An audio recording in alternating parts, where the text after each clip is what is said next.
Hey there, and thanks for stopping by to check out my channel. If you're curious how the Palmetto State Armory Sabre 10 lineup, the M110 Clone, compares to their Super Sass with regards to accuracy capability, then stick around because this video we're going to take a deep dive into 100-yard performance with something like 14 different loads. Bullets ranging from 155 grains all the way up to 178 grains. We're going to shoot 10-round groups on paper, we're going to build out averages in Microsoft Excel, and at the end of the video, we're going to explore the data to get an understanding of how these two rifles compare and what they're both capable of. Now let's talk about the Sabre 10 lineup quickly. At a super high level, Palmetto State Armory is bringing some large frame ARs to market at extremely affordable prices. They almost sound too good to be true. Now the rifle here is going to be their M110 Clone. So this rifle is going to give you a rifle that looks and feels very similar to the Knight's Armament M110 that the military uses at a price point that is way more affordable. This is going to come in at about $1,500. So you got to ask yourself, for $1,500 bucks, does the rifle actually shoot? What's it actually capable of? And then this rifle is going to be the Palmetto State Armory Super Sass. So this rifle is going to come in at about $2,000. They each include a package. There's some accessories, a case, some magazines, bipod, etc. For $2,000, you got to ask yourself, does it actually provide more accuracy or better performance than the M110 Clone? Well, the information online would indicate that it should be a more accurate rifle. So this rifle is going to feature, I believe it's a Faxon 5R stainless steel barrel. So a nicer barrel should lead to more accuracy. But I know many of you have commented on previous videos where I featured each of these asking what they're capable of. Does the Super Sass actually provide improved or increased performance for that price increase? Well, in this video, we're going to understand exactly what they're both capable of.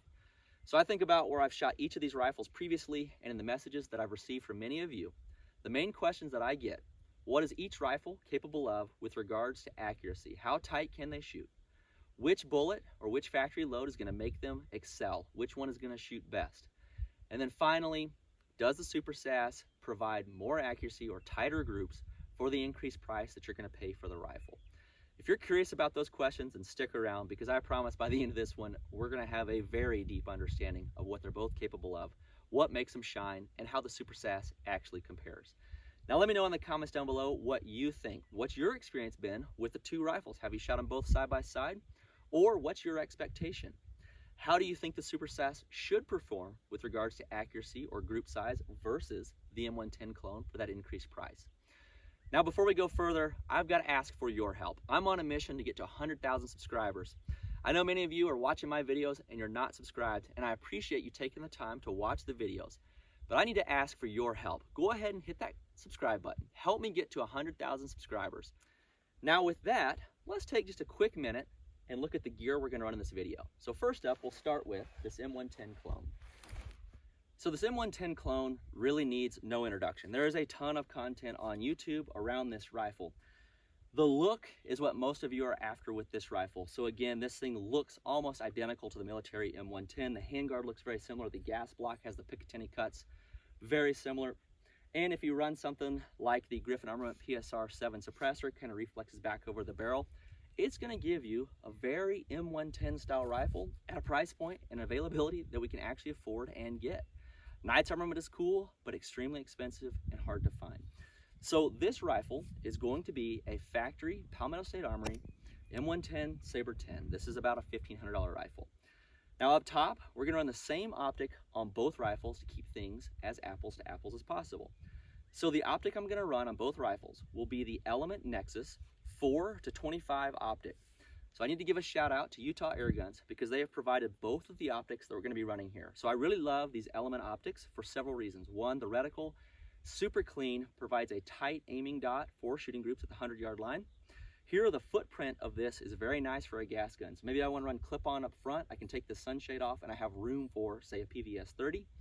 And that magnification range from 4 to 25 power is enough to get out to 1,000 yards and beyond. So for gas guns, this Element Nexus is an awesome optic. This one in particular is sitting in a zero gravity, 30mm mount. I believe this is a 0 MOA, so no cant. And in previous videos, you've seen me shoot this out to 1,000 yards and beyond. And then finally, we're going to run the same bipod on each rifle. So this is going to be the MDT single pull sky pod. As you can see, it's equipped with the PR Shooting Solutions pod knobs. So these pod knobs just kind of thread in, replace the factory knobs, and give you a much more positive surface to fold and retract the legs here on the SkyPod. So these things are actually super slick. If you find yourself interested, make sure you're using code mullets there when you make your purchase for a little bit of a discount. The other important thing to note on this rifle will be the lower. So to keep things as apples to apples, I'm gonna run the same lower on both rifles throughout the test. So this will be the Palmetto State Armory factory lower, factory trigger. The trigger in these is actually amazing. This trigger is very clean, very light, very crisp, and easy to shoot accurately. And then you'll see I went ahead and installed the Magpul PRS stock, which is great for precision shooting. This is just going to give me a little bit of a better surface to ride the bag, gives me more length to pull versus the factory stock, which was super short. And I just love this. Also, balance-wise, it helps balance the rifle out a little bit better. So through all of the shooting, I'm going to run this lower. The other reason I wanted to run this lower, you can see the Super Sass includes the law folder, which is great for convenience. But there is a little bit of movement in that law folder. If you start to put pressure on the rifle, a little bit of movement there. So I wanted to eliminate that, run the same lower, same trigger, same bipod across the board. So this is the factory M110 Clone rifle that we're going to be shooting. Now the other rifle that we're going to be running will still be factory Palmetto State Armory. This is going to be their Super Sass. So as I mentioned, this is about a $2,000 rifle. It's got that nicer barrel in it. All I'm going to do here is take this upper, slap it onto that lower, and shoot our groups. Also, Element Nexus 4-25 optic. Again, it's a great optic for this kind of precision shooting. And this one's going to be sitting in the Griffin Armament single piece mount. So this is a new style mount from Griffin Armament actually. So it's got accessory mounting holes on top for things like diving board mounts or anti-cant device. But the really cool thing about this actually, this mount, they include spacers that you put between the main mount and the top ring. You torque those down first, and then you come over, level your scope, and then torque the screws here. It makes the scope mounting process actually very simple. So that's going to be the upper that we run. Again, I'm not going to run this lower. Muzzle device, I forgot to mention, on both of them will be Griffin Armament brakes. So this is going to be the Griffin Armament, just 2-port muzzle brake there. This is for like the dual lock 7 suppressor. And that's going to be the PSA 7 brake. So that one's going to reflex back over, but still going to be the same 2-port design. And then to keep things as apples to apples as possible, we're going to run the same rear bag for both rifles. This is going to be a rear bag from Fulcrum. They've been a longtime supporter of my channel. They are a newer company based out of California, making these bags, selling them through Instagram. So Fulcrum, shout out to them. This is a solid rear bag. I love using these for accuracy work. If you're in the market for a rear bag, make sure you check out Fulcrum. Now, how can you find out information for all the companies that support me? I have a campsite bio. You're able to access all the companies that I work with and learn more about the products maybe that I'm running here. Now, some of those links will provide you discounts, or there's codes out there that you can use for the best deal possible.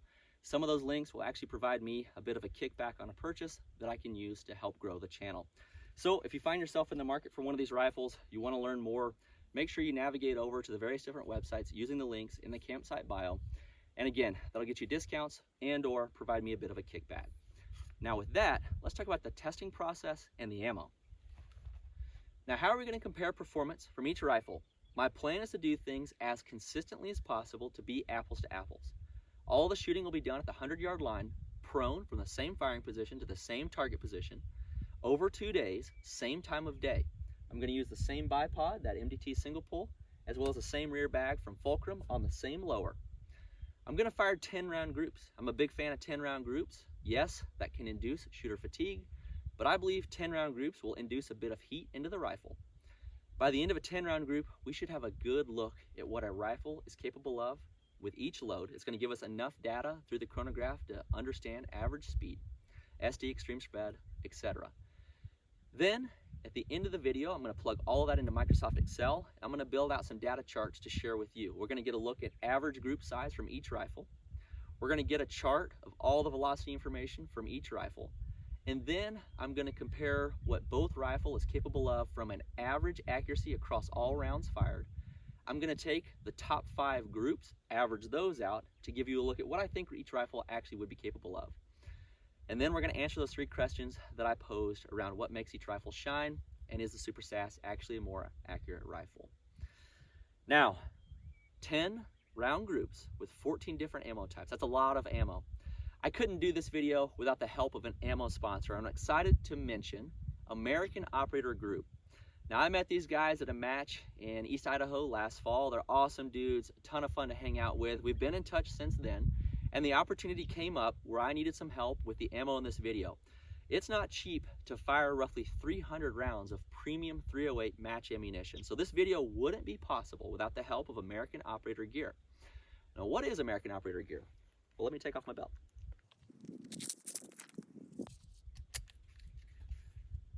So American Operator gear provided the battle belt system that I'm wearing here in this video, and that I've been wearing for the past couple of weeks since they sent it out to me. Now, there's a couple of cool things about American Operator gear. First off, they're American owned and operated. I met the guys that run the company. They're shooting matches in Eastern Idaho. They're just like me and you. The products that they bring to market, they're designing, they're manufacturing. It's not someone else's design that they've just kind of slapped on their own name. This truly is their product. And their product they have in the hands of military and law enforcement, so it's out there being used, being tested. My experience with it so far has been great. So the system I'm wearing, this outer battle belt obviously velcros onto the inner belt. So the inner belt here, from what I've found, is quite comfortable. I really like the latch design or the buckle design. It's just basically a hook that hooks over a loop, makes it super simple to attach the belt, remove the belt. Also, it's kind of got some elastic in it that makes it very comfortable to wear alone. This is their everyday carry belt. So in the event that you don't want the battle belt system, you could run what I'm wearing as the inner belt as your everyday carry gear. Then maybe you want to wear something like I do to matches where you can carry magazine carriers, or in the case of what I have on here right now, my range extenders for my new Vector X laser rangefinders, you can install the outer belt and put all your accessories on, and then boom, Velcro it to the inner belt and go to work. So the things that I've noticed so far in wearing this, it seems to be a very sturdy belt, very high quality manufacturer. I really like the buckle design. So I actually wore this belt through all of the filming here in this video. I wore the inner belt through a 2-day class with CR2 Training Solutions last weekend. Find it very comfortable, it seems to be holding up very well.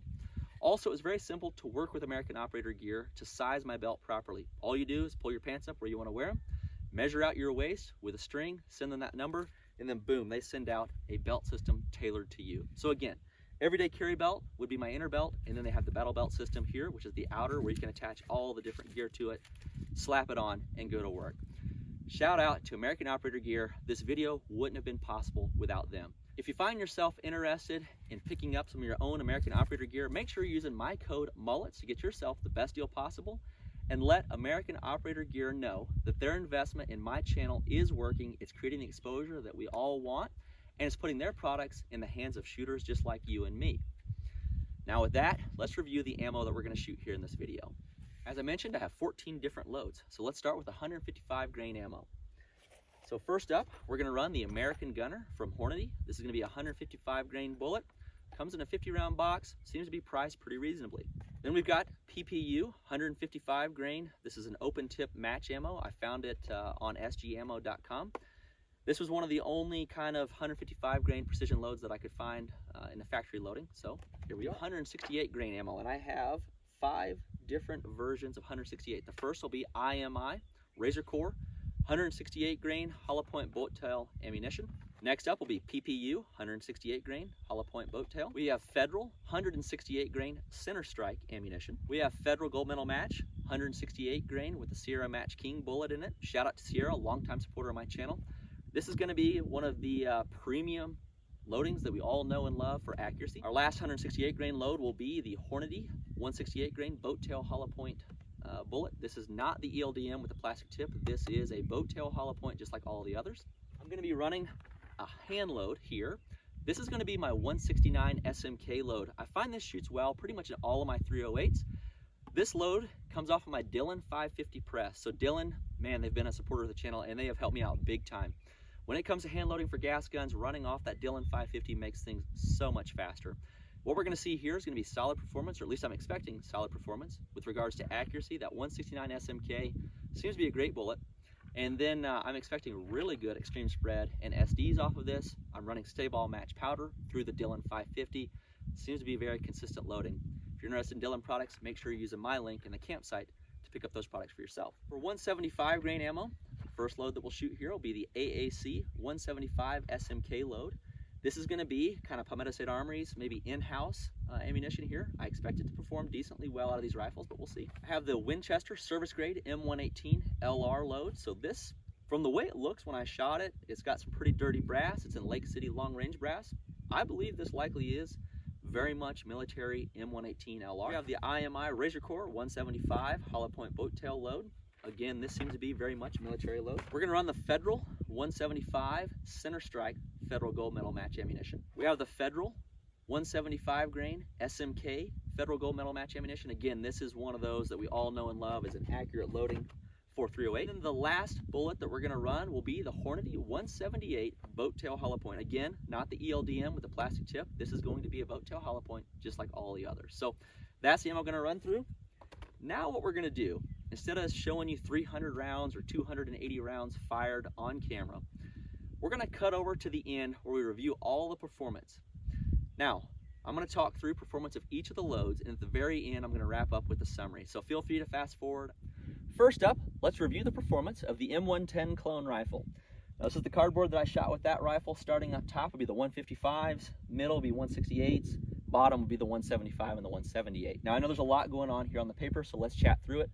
I'm gonna give you a close-up look as I talk of me shooting each group, as well as the Ballistics X measurement and the chronograph information. So I started in the upper left here with the American Gunner 155. That 10-round group landed here just below the orange dot, and it measures 1.69 MOA, or call it 1.7 MOA, which isn't really that bad. Average speed across the 10 rounds would be 2570, extreme spread of 153, which is massive, and an SD of 40.7. So velocity performance here is pretty poor, but accuracy-wise, 1.7 MOA, I can deal with that. The next 10-round group we measured here would be the PPU 155, and it's going to spread from here across here, so quite the horizontal spread. Now this group is going to measure 4.14 MOA, so very poor accuracy. Average speed of 2693, extreme spread of 64 with an SD of 19.7. And I would say performance-wise, this is one of the worst performing loads out of the rifle. Then I swapped over to the 168s and fired a couple of groups. This one here would be the Federal Gold Medal Match Center Strike 168. So you can see the 10 rounds landed a little bit low of the orange dot, but really solid group actually. That group is going to measure 1.4 MOA, so for a DMR rifle, solid. Average velocity of 2594, extreme spread of 39, SD of 13, so we can work with that. Then I fired the Federal Gold Medal Match 168 with the SMK. You can see it also landed about the same point of impact, and this one's going to measure 2.03 MOA. So not great, but not terrible. Average speed of 2516, which is slow. Extreme spread of 72, and an SD of 22.8. Next up will be the PPU 168, and it's going to be a pretty wide group, kind of spreading from this upper left over here to this one at the 1 o'clock off the orange dot. That PPU is going to measure 3.12 MOA, average speed of 2539, extreme spread of 45, and an SD of 13.7. So that load is shooting poorly and has a large velocity spread. We move down to the IMI 168. The 10 rounds land here, and they're going to measure 2.59 MOA, average speed of 2488, extreme spread of 71 with an SD of 22. Now what I noticed with both of the IMI loads is it's slow. So 2488 for a 168 out of a 20-inch 308 barrel, very slow. And accuracy-wise, 2.59 MOA, not spectacular. We'll go over to the Hornady 168 BTHP, and you can see these 2 rounds on paper, and the point of impact shifted way off to the right. A group measuring 3.43 MOA, again, not great. Average speed of 2550, extreme spread of 63, SD of 16.7. I then went to the IMI 175 down here, and what you're going to see for this group is quite a bit of spread here. So the IMI 175 is going to be 2.29 MOA, pretty vertical. Average speed of 2455, again quite slow. Extreme spread of 79, SD of 23.5. Not really that happy with that performance. We then come over to the Winchester M118 LR service grade ammo. This group right here you can see measures 2.07 MOA, average speed of 2559, which is normal for a 20-inch. Extreme spread of 34 and an SD of 9.19. So velocity wise, pretty decent performance. We come down to the AAC 175 SMK load. Again, this is the in-house kind of load from Palmetto State. And this group is very large. So 4.2 MOA, spreading from here on the orange dot, clear over to here in the tape. Pretty large group, 4.2 MOA. Average speed of 26.19, which is pretty fast for a 20-inch 308. Extreme spread of 35, which is solid, and SD of 11. So velocity-wise, performance was pretty good, except for it's kind of fast. We then come over to the Federal Gold Medal Match 175 with the SMK. It's going to measure 1.93 MOA, 22 feet per second, extreme spread of 32, and an SD of 11. So this one is decent. I actually believe this makes the top 5 for this rifle as one of the more accurate loads. We come down to the center strike, or the Federal Gold Medal Match 175 with the center strike bullet, and this is going to be the star of the show for this rifle. 1.15 MOA, 10 shots. That's actually very respectable. Average speed of 25.36, SD of 37, extreme spread of 10.9. So this group, the center strike load, I'm pretty impressed with. Also, when you look at the 168 center strike, there is definitely some potential there. We come down, the last group on this cardboard would be the Hornady 178 BTHP, and this one's pretty rough. It opens up to 2.98, almost 3 MOA. Average speed of 25.16, extreme spread of 34 with an SD of 9.6. And the funny thing is, because these groups were so large, some of them, and that point of impact really moved around with this rifle, I had to shoot one of the groups on the other cardboard. So we'll take a look at that. So the 169 SMK hand load out of the M110 will be right here on the lower left. These 10 rounds, as you can see, they went into a group with a little bit of a vertical spread, 2.28 MOA, decent. Extreme or average velocity of 26.41, extreme spread of 20, which is awesome, SD of 7.1. So consistency coming off the Dillon press with regards to velocity, very impressed with that. Extreme spread at 20, that's pretty good. That's actually the tightest extreme spread out of anything that we shot. 2.28 MOA, I'd like to see better, but that's the summary of the M110 Clone. Now we'll talk about the Super Sass. So the Super Sass, same course of fire. Upper left dot, I started with the American Gunner 155, and you see that land at 1.58 MOA. So that's pretty respectable. Average speed, 25.86, extreme spread of 98, which is huge, just like the M110 Clone. SD of 31.8. So accuracy-wise, decent. Velocity-wise, poor. PPU 155, this 10-round group here on this dot, you can see a bit of a vertical spread there, 2.25 MOA. Average speed of 27.09, extreme spread of 32 with an SD of 10.5. We then come down, and I was shocked at this. So the first 168 class bullet I shot was that center strike load, that Federal Gold Medal Match here on the lower left dot. Those 10 rounds go into the best group through both rifles, 0.78 MOA. Really, really respectable. Average speed 25.97, extreme spread of 37, SD of 11.1. So I want to explore that more. That is really impressive out of a $2,000 gas gun. Federal Gold Medal Match with the 168 SMK here on the lower right dot. Those 10 rounds, quite respectable, 1.28 MOA, average speed of 25.27, which is slow. Extreme spread of 81, which is large, SD of 22.3, which is quite large. So seems respectable, seems promising. PPU 168, these 10 rounds, look at that point of impact drop low compared to where the other 168s were. 2.54 MOA, large.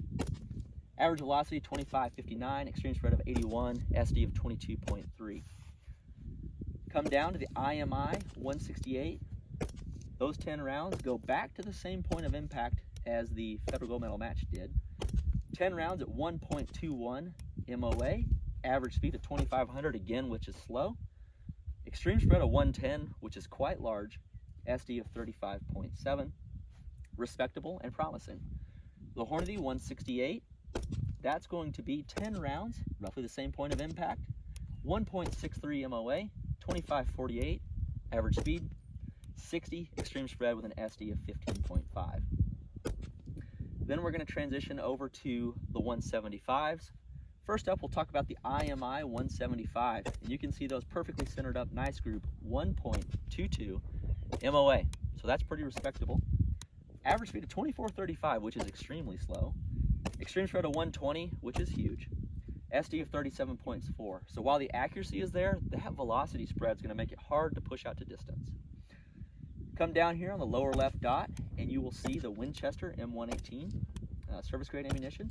Those 10 rounds are going to land in a group at 1.49 MOA, average speed of 25.85, extreme spread of 49, SD of 15.4. We go over to the AAC, and it's going to extend from this kind of far left impact over to the far right impact. Those 10 rounds are going to land in a group at 3.7 MOA. So I believe this would be the worst group that we shot through the Super Sass. Average velocity of 2640, which is very fast for a 175 out of a 20-inch 308. Extreme spread of 18 and SD of 6 though, which is very respectable. Come down, bottom paper, upper left dot, federal gold medal match with the 175 SMK, 1.34 MOA, average speed of 2520, extreme spread of 40, SD of 12. We come over to the center strike federal gold medal match, 175. We're going to get a 10-round group at 1.43 MOA, 2532 average velocity, extreme spread of 46, SD of 12.4. And then we'll wrap up the 175, 178 class bullets with an awesome group from the Hornady 178 BT HP. You can see it landed a little bit low, but those 10 rounds went into a 1.01 MOA group, just over an MOA. Average speed of 25.16, extreme spread of 45, SD of 13.5. So this load definitely shows some promise. There's quite a few good groups here out of the Super Sass. The final group out of the Super Sass will be the 169 SMK hand load, which I've seen shoot decently well out of this rifle suppressed, which is where I kind of developed it. The 10 rounds went into a group of 1.62 MOA, average speed of 2650-ish, it looks like, extreme spread of 30, and an SD of 8.8. So again, very consistent velocity out of the Dillon 550, and accuracy definitely is usable. So I know that was a lot of talking, and wow, we ran through a lot of information right there pretty fast. But when you think about where these rifles are being used and the price point, remember the question we ask: how accurate are they? What are they capable of? What bullet makes them shine? And how do they compare? So let's review that and kind of wrap up here. So when I build out the charts for each rifle, what I find when you look at all the rounds fired through each rifle, so a total average MOA capability of each rifle, the M110 Clone averages out at 2.5 MOA across all the rounds fired. The Super Sass averages out at 1.6 MOA. So noticeably tighter. That's something like 35% tighter than the M110 Clone when you look at all rounds fired. So based on my performance and what I've seen out here, at a high level, I would say the M110 is a 2.5 MOA rifle across the board. Throw something in it, expect it to shoot roughly 2.5 MOA. Yes, there were some groups in here much larger than that, but there were some that were much tighter than that. So now let's take a look at the top 5 groups. So the top 5 tightest ammunition or loads that shot through each rifle. So those will be much better performance, and I believe these are a true indication of what the rifles are capable of. If you own one of these rifles, I'd encourage you to run through and fire as many different factory loads as possible to find out what makes your rifle shine. But I know what makes my rifles shine at a high level. Both the 168 and the 175 center strike federal gold medal match ammunition performed quite well. The SMK loads also seem to perform well out of each rifle. The American Gunner 155 seems to show promise out of each rifle, and the Hornady 178 BTHP load looks good out of the Super Sass. So across the board, there's a handful of different loads that seem to shoot well. So let's take those top 5 and talk about what they're capable of. So when we average the top 5 tightest groups out of the M110 Clone, that rifle's 1.6 MOA. The Super Sass average of the top 5 is 1.1 MOA. So when I think about a DMR rifle and a precision rifle and where you would run these, first off, 1.6 MOA is very respectable. So 1.6 MOA, let me put that in perspective. At 1,000 yards, that's roughly 16 inches. A full-size IPSC target is 18 inches wide by 30 inches tall. So a rifle that is shooting a 16-inch circular group, assuming perfect velocity, will impact that torso really with no trouble. Now what we saw through some of the different ammo lots was extreme spreads that were very large. 100 feet per second, 80 feet per second. When you get out to that kind of distance, those kinds of extreme spreads and velocity are going to give you elevation errors that you can't account for. So mechanical accuracy at 100 yards, 1.6 MOA is going to put you on a torso out to 1,000 yards if you have the velocity consistency. So for me, that's a win for the M110 Clone. That's a $1,500 rifle with the right ammo, capable of torso impacts out to 1,000 yards. Now the Super Sass, $2,000, is about a $500 price increase over the M110 Clone. It does shoot tighter, so when you average out the top 5 loads, 1.1 MOA, that's about a half MOA tighter than the M110 Clone. That's about 33% tighter. It's a very respectable shooting rifle, 1.1 MOA. And you think about that 168 center strike load that came in at 0.78 MOA, the best group out of any of the rifles or any of the testing. The 1.01 MOA 178 BTHP load from Hornady, those are very respectable. And when I'm running this rifle more, I intend to play around with those a bit more to see how consistent and lot-to-lot consistency that is. So overall, to sum it up, I would say each of these rifles are 1 to 1.6 MOA capable. 168 to 175 class bullets seem to perform well, and the Super Sass does appear to shoot better than the M110 Clone. So if you're after accuracy, maybe the Super Sass is the move that you want. If you're after the look, that M110 Clone is going to be a great rifle for you, very capable out to distance. So with that, let's go ahead and wrap up. If you enjoyed this video, let me know. Help me grow this channel. Like the video, comment. I can't wait to hear from each of you on what you thought about the performance of each rifle. Most impactful is subscribe. From there, I hope you'll stick around to join me in my next video.